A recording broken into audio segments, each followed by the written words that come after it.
Good evening and welcome. It's not Friday, Laura. It's not. Don't get confused. It's Thursday. Normally we do a Friday night, but tonight it's a very special occasion. So we're on a Thursday, just to ease you into a fantastic weekend that's upcoming.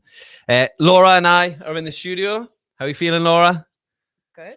Yeah, nervous, heart beating? Yes, bit nervous, excited. Yeah. Yeah, ready? That's just sitting next to me. Obviously. Right. So, as we said, tonight is a really special evening for the channel and the special evening for us, as we have former Newcastle player Dan Gosling, who's patiently waiting in the green room. He's just sort of preparing himself mentally and physically. So before we get to that, just do a welcome. Thank you to everyone for joining us. And tonight's a really special night, and it wouldn't be right if we didn't plug for our pal Decker. You might have seen on some of the social channels and the show that the lads did the other day. He's raising some money for his Uncle Fraser, who is unfortunately suffering after having multiple strokes, and he's really struggling. But he's attending an amazing place called Motion Rehab, which is really improving his quality of life. Obviously, that type of treatment costs money. So Decker and the family are trying to do as many events as possible to raise money.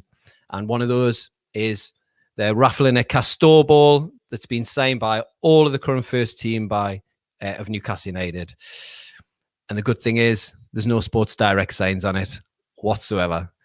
So if you check out Decker's Twitter, follow the things on Gallowgateshots as well. We're regularly retweeting. I think there's quite a lot of people bought raffle tickets. The tickets are £5. So if you get involved, you can buy as few or as many as you like. But it's a great prize. But more importantly, it's a fantastic cause. But stay tuned to the channel. I'm sure we'll be doing more to try and raise some money for such an amazing man and an amazing, amazing place and an amazing family that are really pulling together to try and get the treatment that the Fraser needs. So I suppose, as you've seen on our socials, we are meeting Dan Gosling tonight. So we'll bring him into the studio. He's feeling very confident. I think so. So we'll bring him in. So if you're at home, if you want to give him a clap as he comes in, please welcome Dan Gosling. Hi, Dan. How are you? Hiya, good evening. All good. Yourself? Nice. We are good. Laura, are you good? Yes. Yes. Good. Yeah, we're good. We're good. Laura? Yes, so just a quick thanks to everyone watching live. If you're watching back at another time, don't forget to like and subscribe to the Gallowgateshots YouTube channel, where there's so many different shows and with great Newcastle United content. So hi Dan, thanks again for coming on. It's great to have you. No problem at all. So we've had lots of interest on Twitter in our Gallowgateshots group chat. So I think the most popular question and the best place to start is, how do you look back at your time at Newcastle? Oh, we're straight into it. Yeah. We're no mess about that. My time at Newcastle, you know what? It was strange. It was when the club first come in for me. There was interest from, I don't know, six, seven Premier League teams. I met every team, every manager. But yeah, the biggest pull was the size of the club, the stadium, the fan base. I think it's an iconic club in England, and to get the chance to actually sign for the club over the other interested ones was a huge pull. And we made the switch, decided to go to Newcastle, and yeah, well, it wasn't plain sailing, but some places are, some places aren't, and didn't quite go to plan and what I wanted. But to sign for the great club at the start was a huge honour. I mean, I enjoyed my time more so off the pitch, really, meeting some great people up there, meeting my wife now up there as well. So looking back, it was a fun time, but unfortunately on the pitch didn't go quite to plan. So in terms of when you came to Newcastle, Dan, the manager at the time was Pardue, I believe. Is that right? No, Chris Hughton actually Oh, it's signed me. Chris Hughton. Yeah, Chris Hughton. So for those who don't really remember, I actually signed 9 weeks post-op from a knee ligament injury. So 9 weeks after the surgery, obviously I leave Everton, sign for Newcastle, and it's quite a big change. With obviously I'm working day to day with the physios and been doing that for nine weeks. So to come up there and change with new guys and understanding how they work, how they want to rehab me, etc. That was difficult as well. There. I'm back. So did you work very closely with Derek so Wright and the rest of the obviously team? 6 months passes. I still haven't kicked the ball under Chris Hughton, recovering.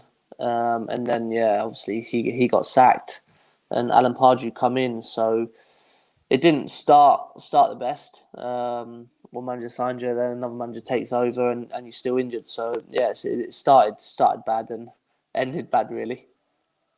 And how was that transition between Chris Hughton and then into Alan Pardue? Oh, we seem to have lost Dan there for a moment.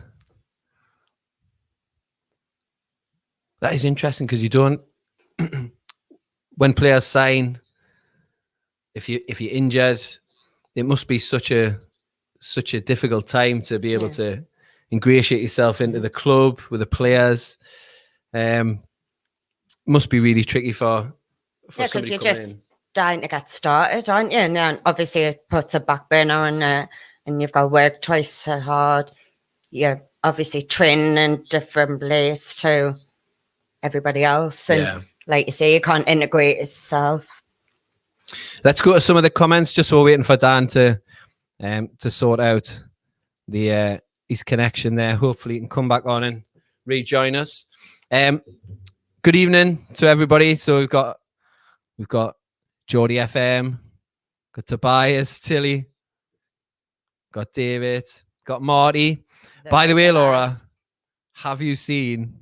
Yes, I know what you're going to say. Have you seen Marty's Winter Wonderland? I love it, Marty. Ladies and gentlemen, Marty, friend of the show, he is. I think Dan's joined us again. Yep. Dan, we're just saying we've got Marty on the screen. Sorry, there. guys, technical issues. No, it's fine, mate. Don't worry. We've got a guy called Marty who watches us quite often. And if you get the chance, Dan, I know you've probably seen Fenwick's window at Christmas time on Northumberland Street. Yeah. So anyway, well, Marty has an amazing model train, and he makes a whole little winter scene. So it's definitely worth a look. Get his looks up on YouTube. If you follow Marty, find him. It's absolutely definitely worth watching. Anyway, sorry, Dan. Before we left you there, or you left us, we're just talking about the transition between Chris Hughton and Alan Pardue, kind of the differences between the two personalities. How did that sort of go for you, and how did that sort of pan out in your career at Newcastle? Like I said before, I met with all the managers, and Chrissy was someone who I met with, and we had a good, hour together, talking. Him and Colin Calderwood, his assistant. So you get a feel for someone, and I had that with him, with them both, and we sat there talking. And as soon as I sort of left that meeting, that was the decision that we made. And it's unfortunate. Obviously, managers come and go, especially these days. But it was a shame that I never was fit really under Chris to start the career off. And then obviously when Alan Pardue come in, still wasn't fit, and new signings come in. We'll talk about a few of those guys later, but top players came in, and unfortunately they had the shirt before I had the chance to get it, and I could never get it off them really. Yeah, that must have been difficult. Was there ever a thought of maybe he's looking on loan, or did you look at any of those options, or did you just want to keep your head down and just keep grafting away? You know what? There was a couple moments, but I didn't really want to go on loan. I felt like I had an opportunity to play. Each preseason I'd come back, done well in games, but sometimes your face just doesn't fit, and that's how I felt at Newcastle, really, especially towards the end. Playing well pre-season. I think I got a little run towards the end of the season, probably 4 or 5 games. And maybe I could have on that, but there was probably one game that I wouldn't forget. Scunthorpe away. I think we lost actually in the end. That was one of my first start since I signed, possibly. And when you try and impress someone so much that everything just goes wrong. Yeah. And that's what happened that night. And I think after that night, it was tough to come back from, really. Confidence was shot after that. And never really getting a look in after. And it was difficult, but training with the guys every day, I never gave up, worked hard.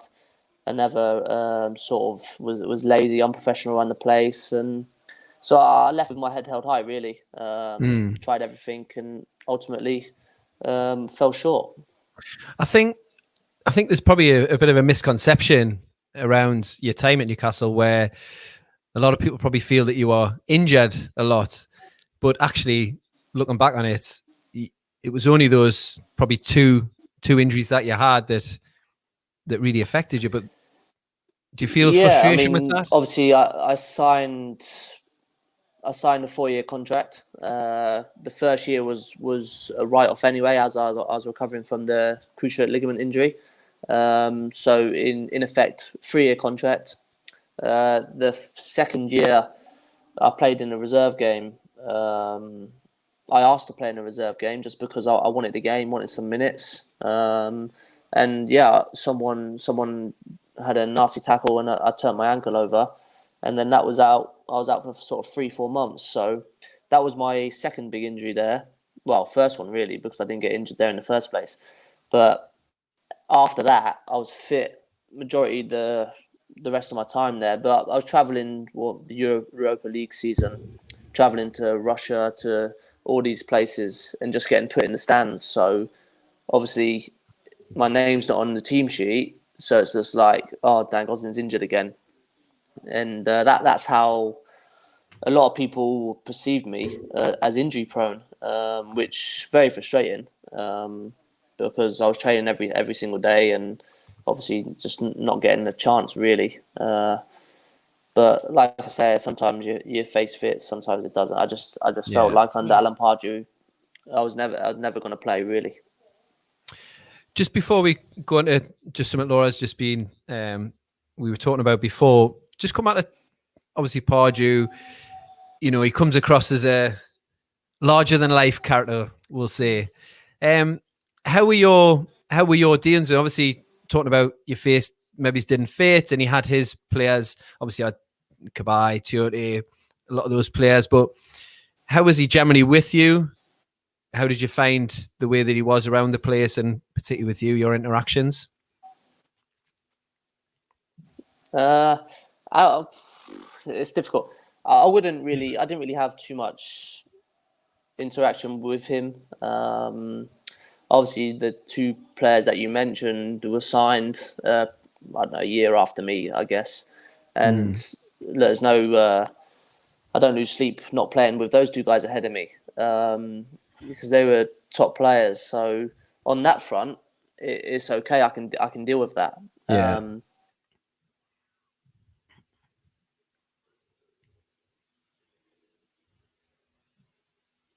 I think we might have lost. Oh, you're there. It wasn't ever sort of an arm around the shoulder. Keep going. Keep working hard. You'll get your chance. It was almost like play well pre-season when all the players weren't sort of there, and then see you later. My guys are sort of here. But knowing that I've sort of went on to good things after that.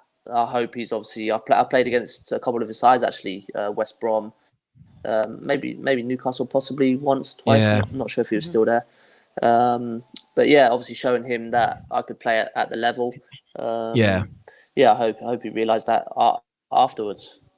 Yeah, it's all about, opportunity, and it maybe just didn't knock for you on that in that time. Laura? Yeah, I think timing is important. Timing so and speaking a of little bit of luck along the players, way. Yeah, go on, Laura. Sorry about that. it's over. We're dealing with a delay. It's jumping a little bit. Yeah. Yeah. So we've had a lot of questions, and speaking of players, we wanted to know who's the best players you played with at Newcastle, whether that's on the pitch, talented wise, friends wise, anything really. I think it's an easy one. I mean, I get asked a similar question quite a lot. Who the best player I've played with? And I think this answer is always the same. It's Hatem Ben Arfa. I always said he's on a similar level to Lionel Messi, if he wanted to be. Yeah. And the reason I say that is his dribbling, his change of direction, the pace that he's got is ridiculous. Like the things I saw in training, how he would just stop the ball, face a man up, and then go, and he's gone. And no, you can't defend how quick and how powerful he actually is. And I used to sit. Well, me and James Perch always have a little bit of banter about this. I always say I used to sit next to him, but he claims that he used to sit next to him in the dressing room.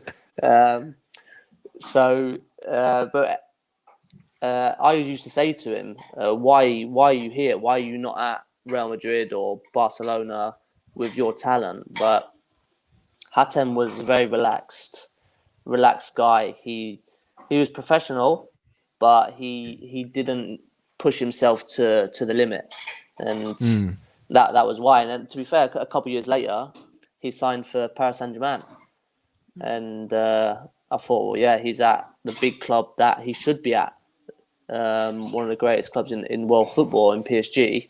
Obviously, he was there for short time, but he got there in the end. It's just a shame that we didn't see more of him at the very, very top, and even in a Newcastle shirt. Obviously, he had that bad injury, but some of the goals that he scored was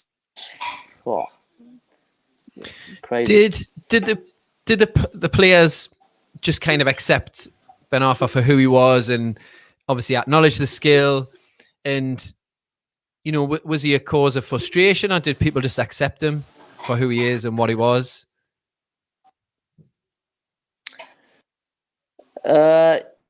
Yeah, look, Hatem, he didn't turn up to training and give 200%. That just wasn't him and how he did things. But because he would turn up on a Saturday and he could produce moments like he did, then yeah, you accept players like that in your team. They're match winners. And don't get me wrong, if he wasn't doing it on a Saturday, then you can't have him training like he did.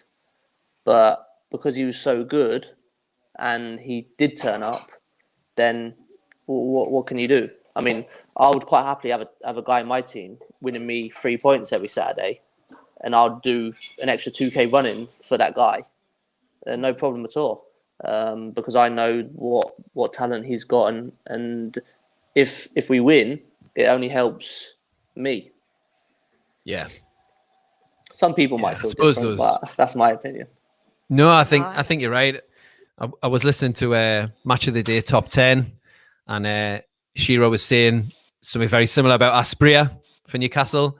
He would rock up, he would do his thing, he'd be late, or he'd be a bit lazy. But like you say, Dan, on a match day, those are the players that are that extra. They're going to give you the win, or they're going to set something up, or they're going to score the winning goal. So I suppose you're right about you accept these things about these players, I guess. And it was a real pleasure to watch for us anyway, for the majority of the time. And it is a shame how he kind of drifted out, really, didn't he? Had a little sort of swan song at Nice, I think. I don't really remember how it did go, but I think he was there for 2-3 years. And I don't really know how it ended, to be honest. Did he come to the Premiership? He came back on loan to Hull. Yes. Yeah, he came on loan to Hull. I think he was overweight at that point, or very overweight at that point. I wasn't going to mention that. Yeah, I probably shouldn't really. That's why I'm sat behind the desk today, Yeah, and then I think he went back over to France and played for Nice and had a bit of a sort of Indian summer, I guess. And I think he might still be playing, possibly. Yeah, a real iconic player. Yeah, he went to Nice, banged a load of goals, and went to PSG, I think. Yeah, I think so. So, obviously we've talked about your time at Newcastle, and a few of the comments that have come in, Dan, I'm just going to go to one of them here from Jason about Dan's best years being under a different manager, and that was Eddie Howe. So I guess sort of Jason sort of pushed us in that direction, which is a big reason why we wanted to chat with you tonight. You had the benefit of working under Eddie Howe for, I believe, 6 years. And how did that move come about? Did you have any other options at the time? How did you end up at Bournemouth? You know what? I had a loan spell at Blackpool towards the end of my career at Newcastle. I had to get out for the sake of my career going forward. So I went to Blackpool for 3 months, I think it was. And there was a Bournemouth scout who was watching the games. And obviously, everyone knows that if you're out of contract or whatever's going on. So yeah, he kept coming back. And I knew there was interested probably January. The deal was pretty much done. End of Jan, Feb. Sort of just running down the rest of my contract at Newcastle, and then leaving at the end of it because I knew it weren't getting renewed. So yeah, I was in dialogue with Eddie from probably January onwards, every other week, sort of how I'm doing. I had another good afternoon on the bench today, and then obviously how Bournemouth were getting on. That was their first year in the Championship, I think. Yeah. And then obviously I signed in the summer, second year in the Championship under him. That was when probably I'd say my football career really went into a good direction, really. Obviously 4 years sort of stagnating a little bit, not learning as much as what I should have been, especially as a central midfield player. I went to Bournemouth and realised very quickly that I didn't understand the role at all. And that's me at 24, which is, it's not really young. So yeah, I lost a lot of development, I feel, which does get to me a little bit. But yeah, as soon as I was on the training pitch with Eddie, it was different. It was something that I've never experienced before. So that first season you had with Bournemouth, obviously they were in the Championship, and that was when they won the Championship. It was a bit of an in and out that first season for you. Was that a bit of adjustment, do you think, to, like you're saying, that different way of training, that different way of playing? Yeah, it was definitely that. Partly probably my own fault as well. Turning up sort of unfit. I had a summer off, sort of had a niggling groin issue. Had a summer off doing nothing. Going to there, I actually thought I was going to walk into the team. Right. That was my That's thoughts. interesting. And as soon as I trained the first week, I called my agent, and I remember, and I said, "We're good. We've got some good players here."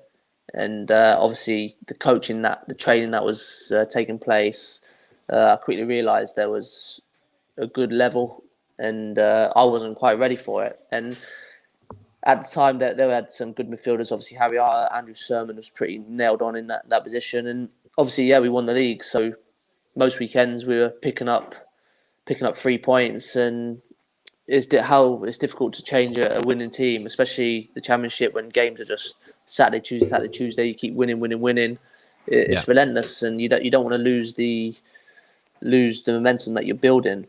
So yeah, it was difficult for me, but it was one of them looking at the bigger picture, and promotion was the end goal. So there was never a fuss from me, or there was one or two others as well in the same boat. But yeah, the team spirit was unbelievable.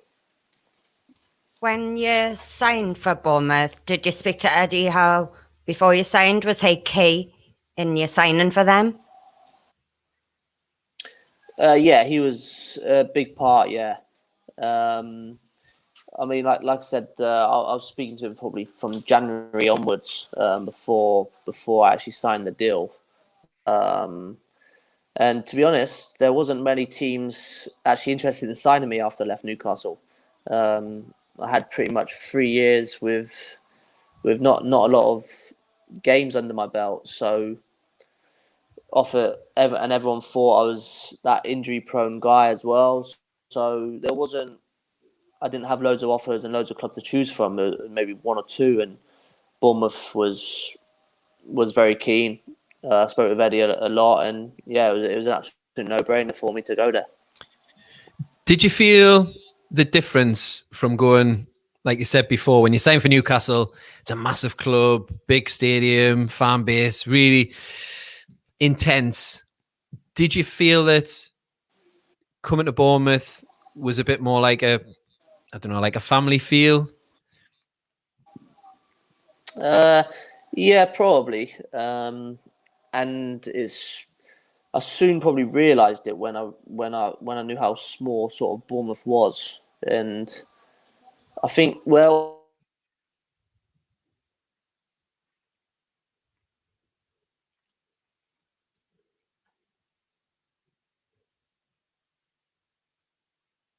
Last one.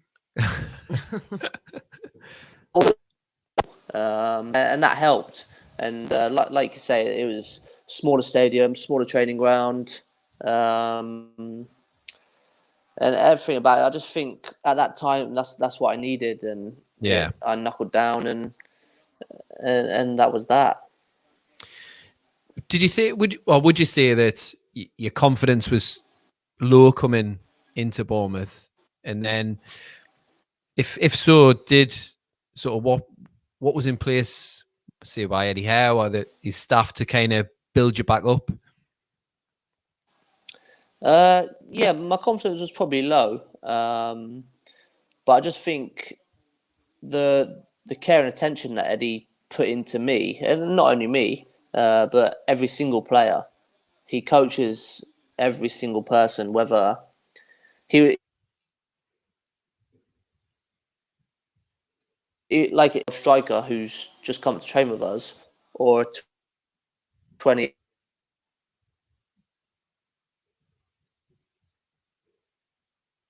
with me from day one, and it was learning a new role, because like I say, I was just bombing forward into the box at every opportunity and leaving big holes behind me. So learning new roles, and yeah, he taught me all of that. So yeah, without him and his coaching staff, then yeah, I wouldn't probably have had a career, to be honest. So you mentioned the coaching staff there. Obviously, he's brought Jason Tyndall with him, and pretty much the rest of his Bournemouth backroom staff. Could you just the whole crew? Could you maybe just give us a little insight into the types of roles that those guys will have? Obviously, they've got their job titles, but I think we all know that certain members of staff have certain key roles in terms of player welfare and things like that. So what's the makeup of his team like, Dan? Yeah, to be fair, Eddie does a lot. I mean,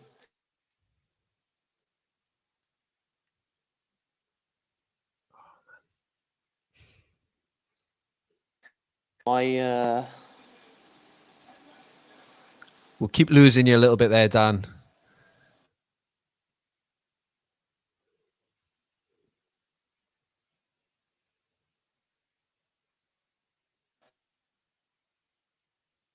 Have we got you? I've got you now, Dan, I think. So yeah, Dan, we're just talking Yeah, about the backroom so, stuff there. Sorry. I'm definitely blaming your connection. Yeah, What can no, I look, say? Eddie does most of it, to be fair.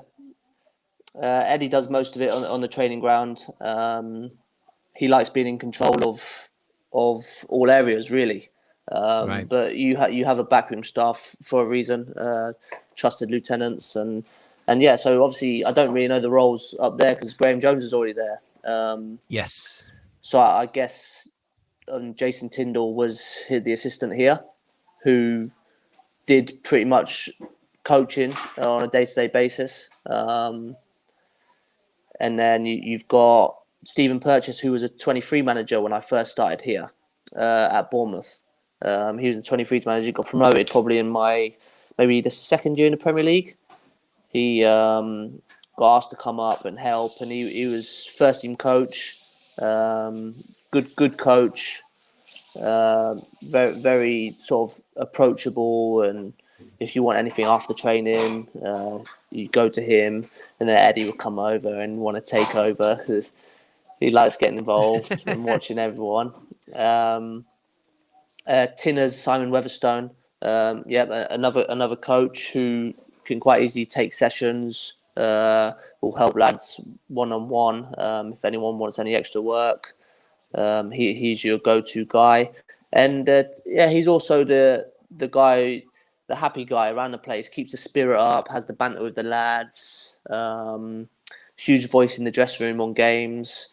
But all three coaches that he's took, the one thing that they've all got is the exact same work ethic as the gaffer. And Right. when you have four guys that are all on the same page like that, you only can have success, and that's why their work ethic, it breeds into everyone else, breeds into the players. They're first in, last out every single day. They watch training back every afternoon, all together. It's not one's off at 1 and one's in at 4. They're there morning, afternoon, evening, all together, and trying to improve each individual and the team. And I know that's what they've been doing up there already. I've obviously got friends there. I've been speaking to the guys, and there was a clip. Eddie's first day, 6 o'clock, and some fans who don't know him, they might be thinking, "Oh, that's Eddie doing it for the cameras, coming in early, trying to get off to a good start." But that's him every day. That was him every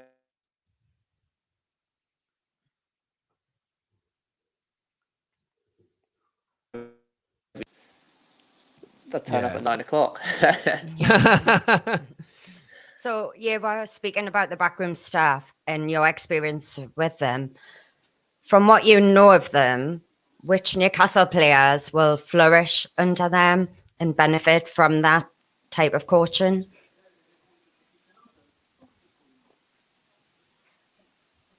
Well, I want to say, I mean, Ryan Fraser stands out only because of the success that he had at Bournemouth. And obviously going there, he hasn't quite played as much as he thought he would have probably.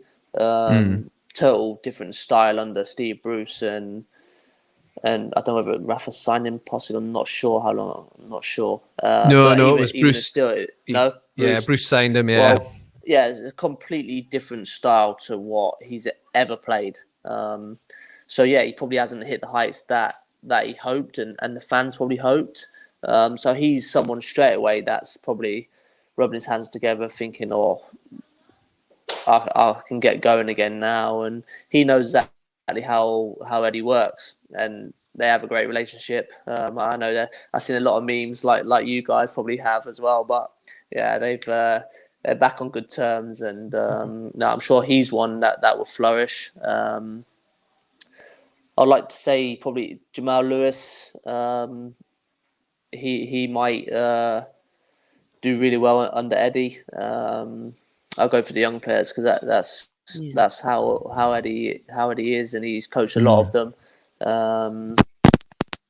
So yeah, I mean, Callum knows how to get the best out of Callum Wilson, and it's going to be really interesting watching on. Obviously, got a lot of pace up front with Almiron and St. Maximum. So it's going to be interesting how he fits them all in a system and what system he actually goes for. Because what system did you generally play with Bournemouth? So it was a 4-4-1-1. That was sort of a go-to. We changed it up a little bit, 4-3-3, but 4-4-1-1, two strikers, and on the front foot, which the fans are going to love, and it's going to be a tough place to go when 50,000 getting behind the lads. That's what we're all excited about, Dan. Just a quick one on a player who plays in your position. He's very kind of divisive player. John Joe Shelby, obviously a very talented player. I'm sure you've played against him many times, but is he the type of player, do you think, that Eddie will like in terms of his ability and what he can do with the ball, given the opportunity?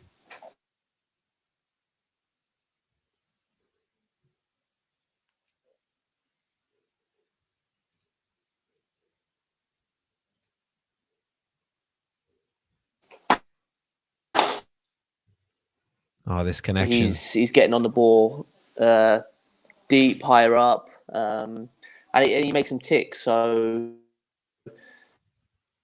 he's going to be a player that's probably going to improve, even just positional play and finding pockets to receive the ball. And if you get John on his back foot hitting switches left, right, and centre, then he's going to bring other people into play, and that's going to set the wingers up for 1v1s. And I mean, I'm sure he'll do really well under Eddie. Yeah. Just a quick one, actually, just popping into my head, which is always risky.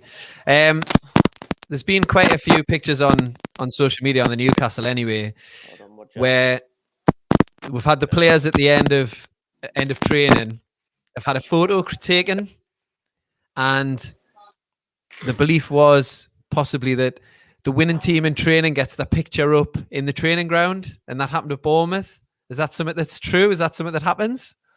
Yeah, look, it's a winning mentality. Even if you're doing a small possession drill, he wants winners and wants losers, and he wants the teams to want to win. Sometimes in training, if you win, doesn't matter. If you lose, it's just another game, another day. But he has photos on the wall. He does league tables. He's actually done league table from start to finish, from pre-season day one to the end of the season. And you don't want to be an analyst under Eddie Howe, because they've got to do all the work and all the percentages of your win ratio. So on an individual basis, it's a lot of work for those guys. But when you see that every day and your name's at the bottom, you don't want to be there, of course. So you try even harder, and it's difficult. We have had I don't know, 4 or 5 games a session where you can win a photo, and it was, I'm going to win a photo today, blah blah, and you want to win all 5. And that's just the nature of it, and that's the competitiveness of it, and little things like that make a big difference to training. You don't sort of go through the motions, and to be fair, in 6 years, I don't think I had one session where I went through the motions with Eddie. Yeah, you go out and there's about 100 mannequins out on the training ground. Right. I think obviously without battering the former manager and the way it was set up, but I think there is a feeling amongst the fans and probably some of the members of the press that perhaps because the attitude from the very top under Mike Ashley there was very little accountability, that maybe that has kind of drifted down into the rest of the levels of the club. And it sounds like Eddie Howe is the exact antithesis of that, which is really, really good to hear. Definitely love that attitude. Definitely.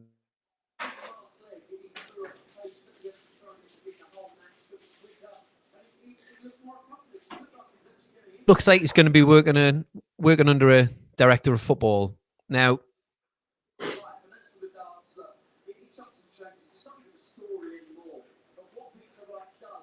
Situation, did he work under a director of football at Bournemouth, or was he pretty much there was pulling the strings? Richard Hughes, Neil Blake, sort of chief exec, had was sort of there.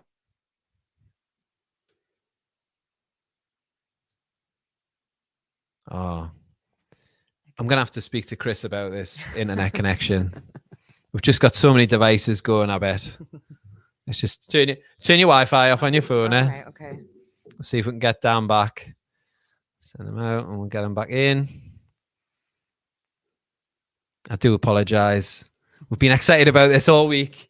And then maybe if we just pay our bill, that might help. That might help, yeah. Yeah, a little bit. Thanks to all those people, by the way, who obviously commenting. I'm trying to get through as many comments as possible. You'll probably notice that I haven't been flashing up as many as possible.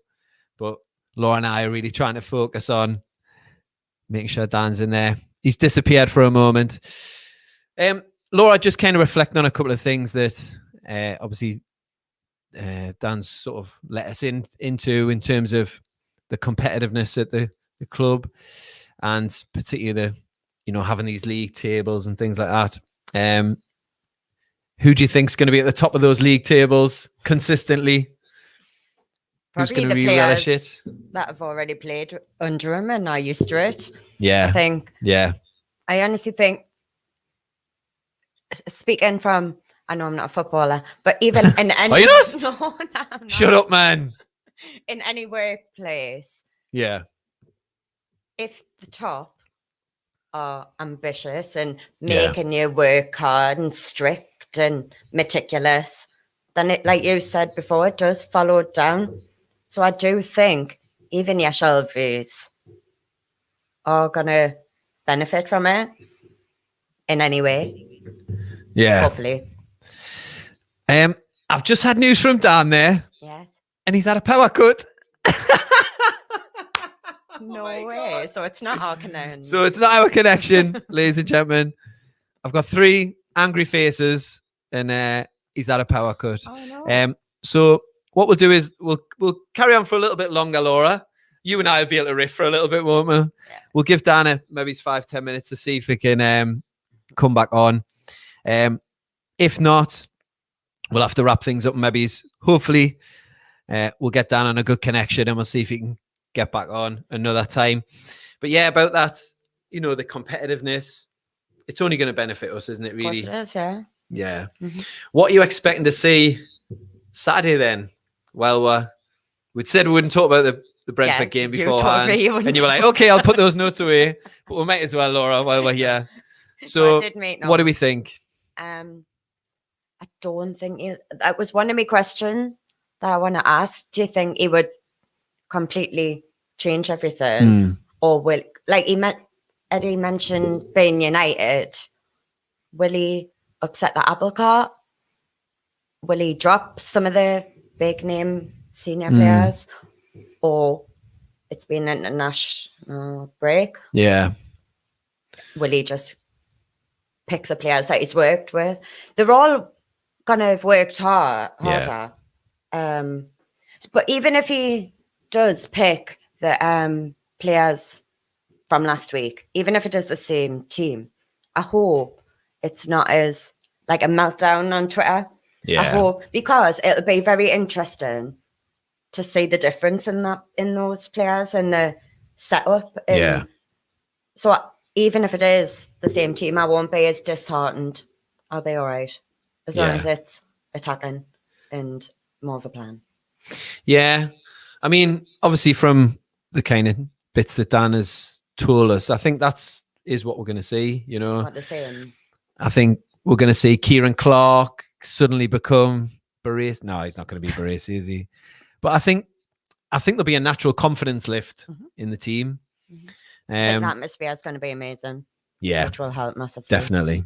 Can you still hear me? Because I've took this out. I can still hear you, don't you worry. I wish I took this out earlier. Have you? Is one out easier, is it? Massively. Right. Oh, well. I've got you in stereo. I know, so it works well. It's all right. I felt like I was slurring my words because I can hear myself. And I'm like, that's just the alcohol. That is pure vodka. It's pure vodka. Yeah, so I am expecting a big, I don't know, even though it's been 2 weeks, I am expecting a big improvement because A big change. A big change. Change yeah. in team. Yeah. Well, I think there's going to be a change in the stands.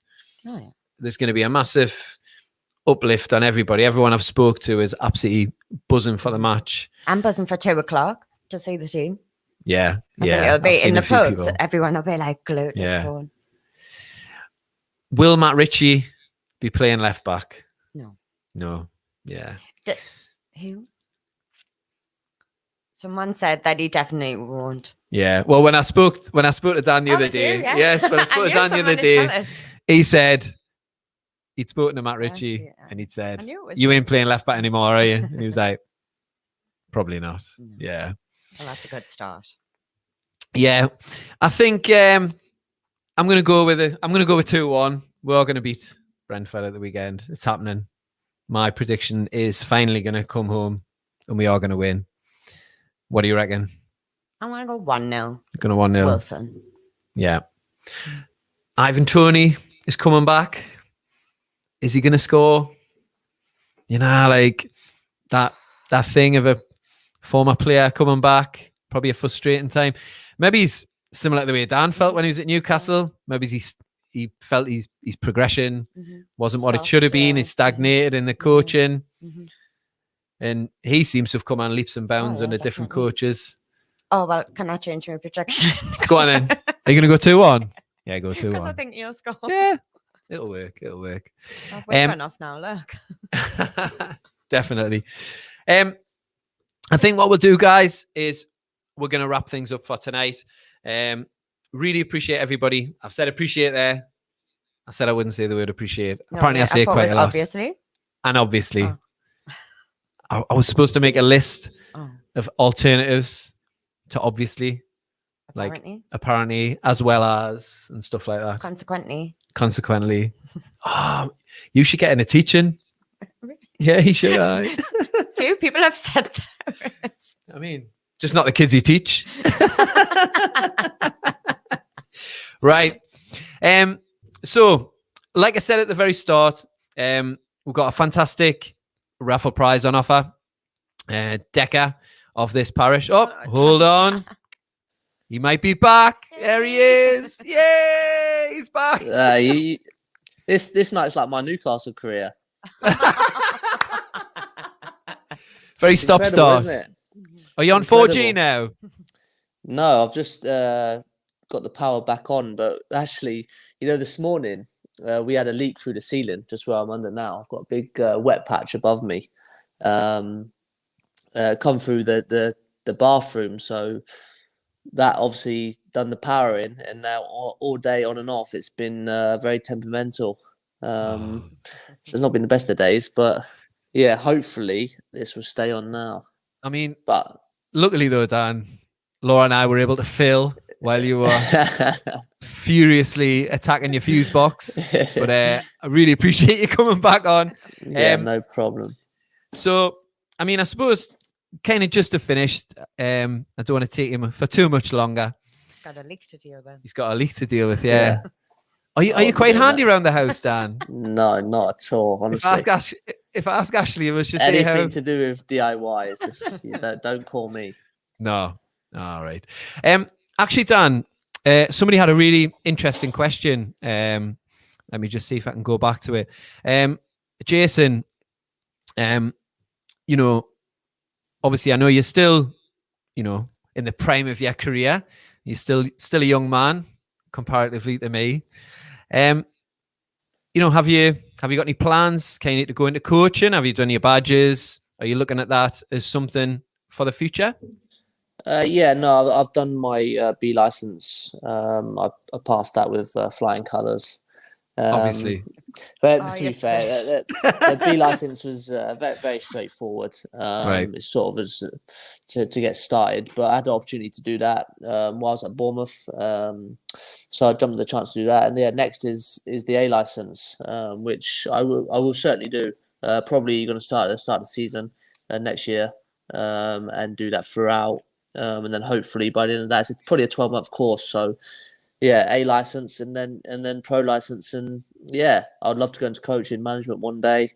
Something that I'm sort of looking at now, watching games and trying to look at it a different perspective than what I've always done. Jotting notes down. Obviously, I had a few different managers now as well. So, yeah, over my time, I've sort of been jotting a few notes down of the good and bad traits of each. And yeah, just trying to learn and take in as much information as possible. But yeah, something that I'm definitely going to look to get into. Is that something you've always thought about, or is it just something more recent? Or yeah, probably the last maybe 3-4 years. I've been sort of looking at that and sort of writing training sessions down and I've got a lot of Eddie sessions in a big folder here. But yeah, is that for when you play Newcastle and you're gonna give it to Claudia? Claudia would be like, just have a look at this, Bonnie lad. Did you pick up much Geordie while you were up here? No, I mean my wife's obviously Geordie, but she's not as strong as some, and she doesn't really speak too much of the Geordie slang. And obviously I've got three girls now of my own, but they're Southerners. Yeah. So yeah, they don't know the Hawaii and all things like that. I like how you went with a really simple one. How are you? You didn't want to risk Hinny or Netty or Yem or anything like that. No. I like just go with what you know, Dan. Simple and effective. Yeah, brilliant. I have to say, Dan, there's been a really good response from people who've been following and listen to the show. Of showing you a lot of love, especially Mr. Tiggs. This is the guy I was telling you about before from the Back of the Net podcast. Oh, yeah. And he was talking about, obviously, the training. When you were talking about trainers, like, if you didn't train hard, you didn't play. Spot on. Yeah, it's absolutely spot on. Training under Eddie is massive. If you don't train well, he'll tell you. If the group aren't training well, he'll stop the session and make sure you are. But you know what, because they have so much energy, so much passion about training and about coaching, you don't want to give it 50%. You want to do everything that you can to make the drills work, because there's a lot of quite complex drills that if you're not switched on mentally, the whole thing breaks down. Right. You're just one piece in the puzzle, and there's a lot going on. And yeah, like you say, if you're not switched on, then yeah, you know about it. Yeah. So I think, Dan, we've probably taken a lot of your time this evening, which we're really, really thankful for. No problem at all, guys. And one last thing I'll ask you about. We were chatting just before we came on air there about Perchinio and about the relationship between yourself and Ryan Taylor. And I believe he messaged Chris about, obviously, he's Ryan Taylor over the wall. And do you feel a little bit robbed of a moment in your Newcastle career where that could have been you, that game against Sunderland? What are your reflections on that? Well, it wouldn't have been me over that free kick, I know that. But yeah, this small margins. I remember, obviously, I come on probably the last 20 minutes of that game, maybe. And a ball went long, and Big Shoals knocked it down. And I was, as I do, just bomb forward into the box and try and get on the end of things. I actually found myself one-on-one with Simon Mignolet, and yeah, unfortunately, I couldn't lift it over him, and he saved it. But we was 1-0 up, and that would have made it 2-0, I think. And it's small margins like that where my Newcastle career probably could have taken off after that goal. But as it happened, I couldn't hit the back of the net, and yeah, it was one of them near misses, and who knows what would have happened after that. It might have been the same, but yeah, it's one chance that does frustrate me a little bit. But I suppose then, Dan, you know, the way your career is panned out and is still, obviously, you're still playing. Since leaving Newcastle, you obviously developed and became a better player. So maybe, you know, that's the way those things go, and it was meant to happen, possibly. Yeah, 100%. From what you've said, you feel and it's obvious in the time that you've played in the Premier League, you've become a better player during that time since you left Newcastle. So it worked out in the end, eh?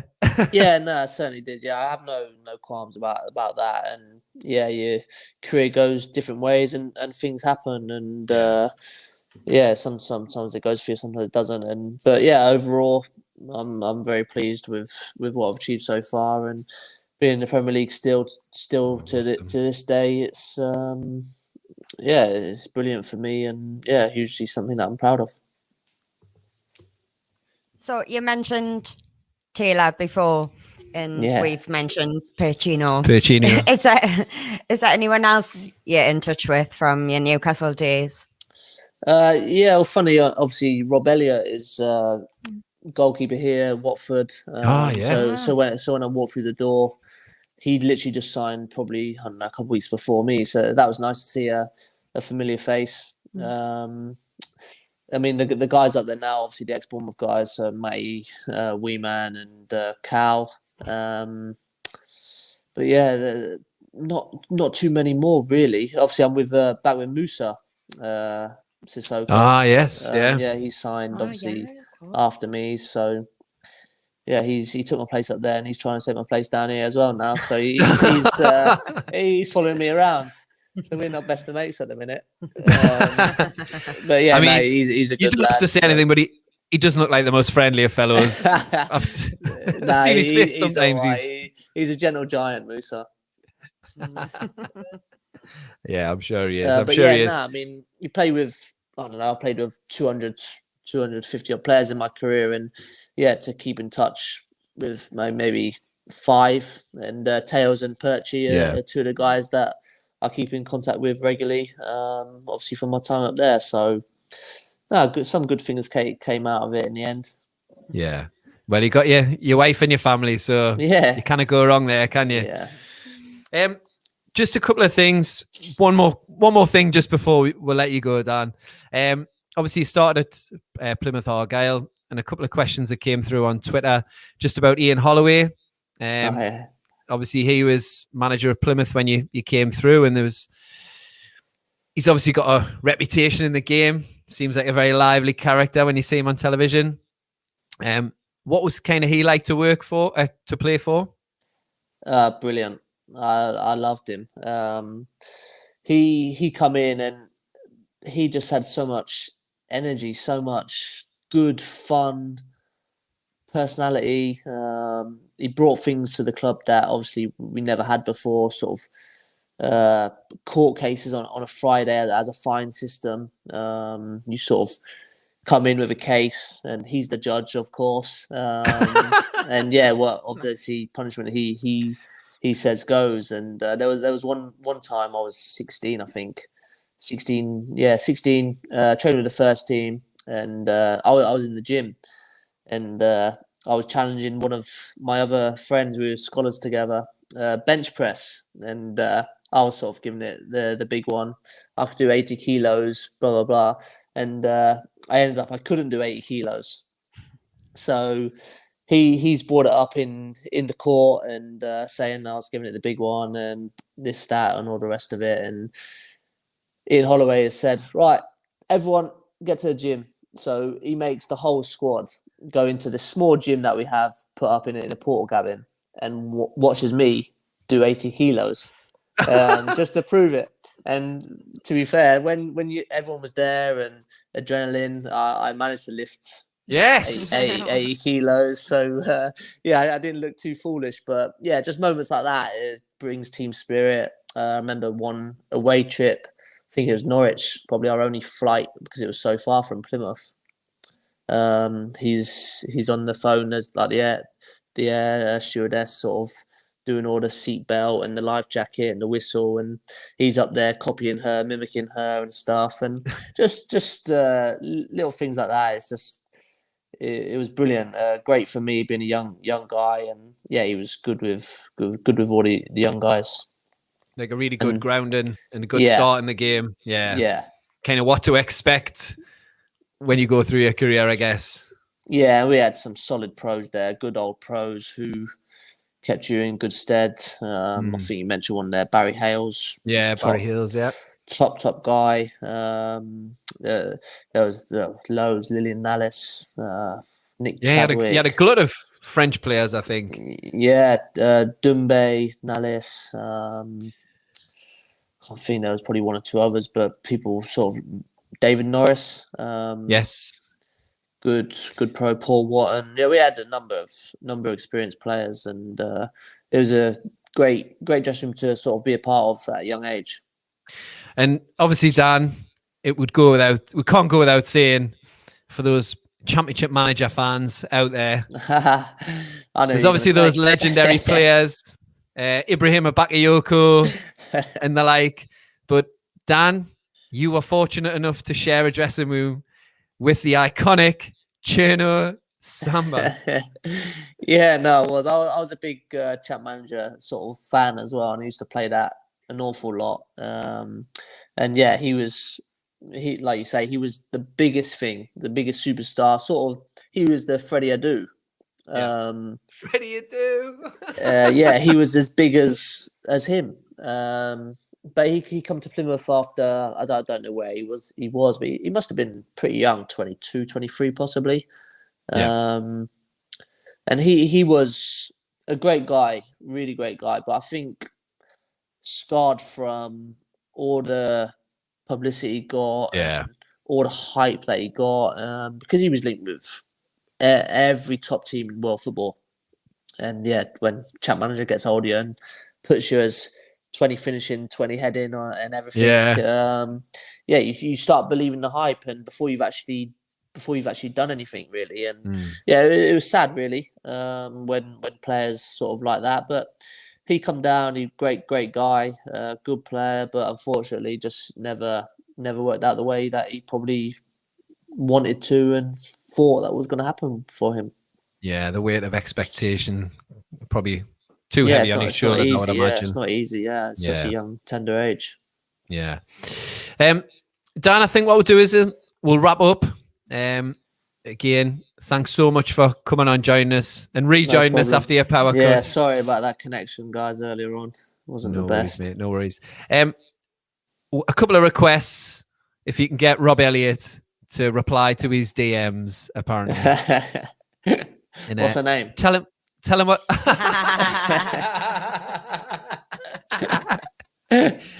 He'll be a fellow dog walker. He's a big dog walker, isn't he? He loves his dogs. Yeah. But yeah, so I think Chris, who is our fearless leader, he's been sending messages. So Dan, tell him what a great time you've had. Yeah, I'll tell him. The connection tomorrow was brilliant. Yeah, Laura and I were amazing. And he can come on our show. Don't go on the other one. Come on this one. The best one. I'll do you one better. I'll try and get Percino on for you. Yeah. Oh! We've done it. Oh, Dan. That was better than sex education. I tell you. Amazing. Amazing. Yeah, I'll do my best for you. Yeah. Thanks a lot. So, Laura, it's been a pleasure. It has. Thanks very much, Dan. It's been an absolute pleasure. No problem. Anytime. Hopefully, see you playing for Watford very soon. And hopefully we both survive. Yeah. And he doesn't score a last-minute equaliser against you again. Yeah. Would I don't want you cup in the air, mind. We'll see what happens, eh? Yeah, we'll see. Are you guys got Man United this weekend? Man U Saturday, yes. Easy game. Yeah. I'm sure you'll be keeping an eye on how Eddie Howe's boys get on. Yeah, no, I'm sure I'll be speaking to the guys after, and be interested in how he lines up and how he's got his message across in the first couple of weeks. Yeah. Hopefully. While we're off air there, Laura and I were getting really hyped up, so we're really hopeful. Dan, great to see you. Thanks very much for your time. And Laura and I will stay on because we're going to plug that charity ball again. Give it a right good plug. But thanks, Dan. I'll let you go. No problem. Really good to see you, mate. Cheers, guys. And, we'll be in touch soon. Thank you. Take care, mate. Ta-ra. Thanks. Bye. There we go. Sorted. And to think, we were scared before of all the technical issues that might have gone wrong. It was none, was it? And they all happened. Every We had a single power one. cut. We had bad signal. We had Laura and I looking at each other thinking, What oh, we're do? going to talk about. But, you know, I don't think many people noticed. I know. Don't think they would have noticed. Yes, just before Dan came back, I was mentioning about the charity ball. I don't mean the charity ball as in go and have a dance at the charity ball, but we've got a Castore signed ball by the Newcastle United first team. The Deckers raffling off. It's a £5 a ticket. If you get the Deckers Twitter, you'll see all the information there. It's for his uncle Fraser, who's unfortunately had a stroke and is really struggling. So they're trying to raise some money to improve the quality of life that he has and attend an amazing place called Motion Rehab. So if you can just follow that on all the socials, and I'm sure we'll have some other bits and pieces coming up that can help to raise a bit more money for that. So I think, Laura, we'll say thank you to everybody for joining us tonight. Thanks, everyone. It's been emotional. Eventful. Yeah. And we might get Percino. We might get Rob Elliott. Who knows? Fingers crossed. Yeah. Fingers crossed. So thanks very much, everybody, for joining us. There'll be loads of stuff on the channel over the next few days. Obviously, Always Smiling Faces podcast will be back after the Brentford game, hopefully celebrating a win. I think Matty has recorded a Between the Lines. Beyond the Lines. Is it Between the Lines? Beyond the Lines? I don't know. It's a good show. It's a good show where they kind of go into the opposition and speak to an opposition fan about what to expect. And obviously we have the United States with Shade, who's coming over. There's a lot of excitement. There is. A lot of excitement. I hope it lives up to the hype. I think it will. Do you think, is Shade a cuddler? Oh, yeah. 1,000,000%. He looks, yeah. And yeah. are you? I'm not at all. I hate it. Yeah. I just hate all human contact. Don't like it. Really? Yeah. No, genuinely. I'm not kidding. No. Is that why there's always 2 empty seats on either side here at the match? Have you bought those tickets? No, but everyone around us knows. And now that they're taken, both of them, they know. Squished in, and everyone around them went, oh, you can't set their mind. Shade. Do you tell them? They know not. Do they know now? Right. Okay, fair enough. Yeah, I think it depends on the situation. But I feel like Shade is You're gonna hug Shade. I feel he's a bring it in, fist on the back. Pump as well. Fist bump, bring it in, mm-hmm. bump on the back. I'll fist pump. Will you? Yeah. Shade. It's a big deal. But you I get a draw fist the line bump. at that. You draw the line. Okay, fair enough. Fair enough. So check out again the socials for that ball for the raffle, £5 a ticket. And thanks very much for everybody who joined us. And we will see you on the other side of Summit. Wave.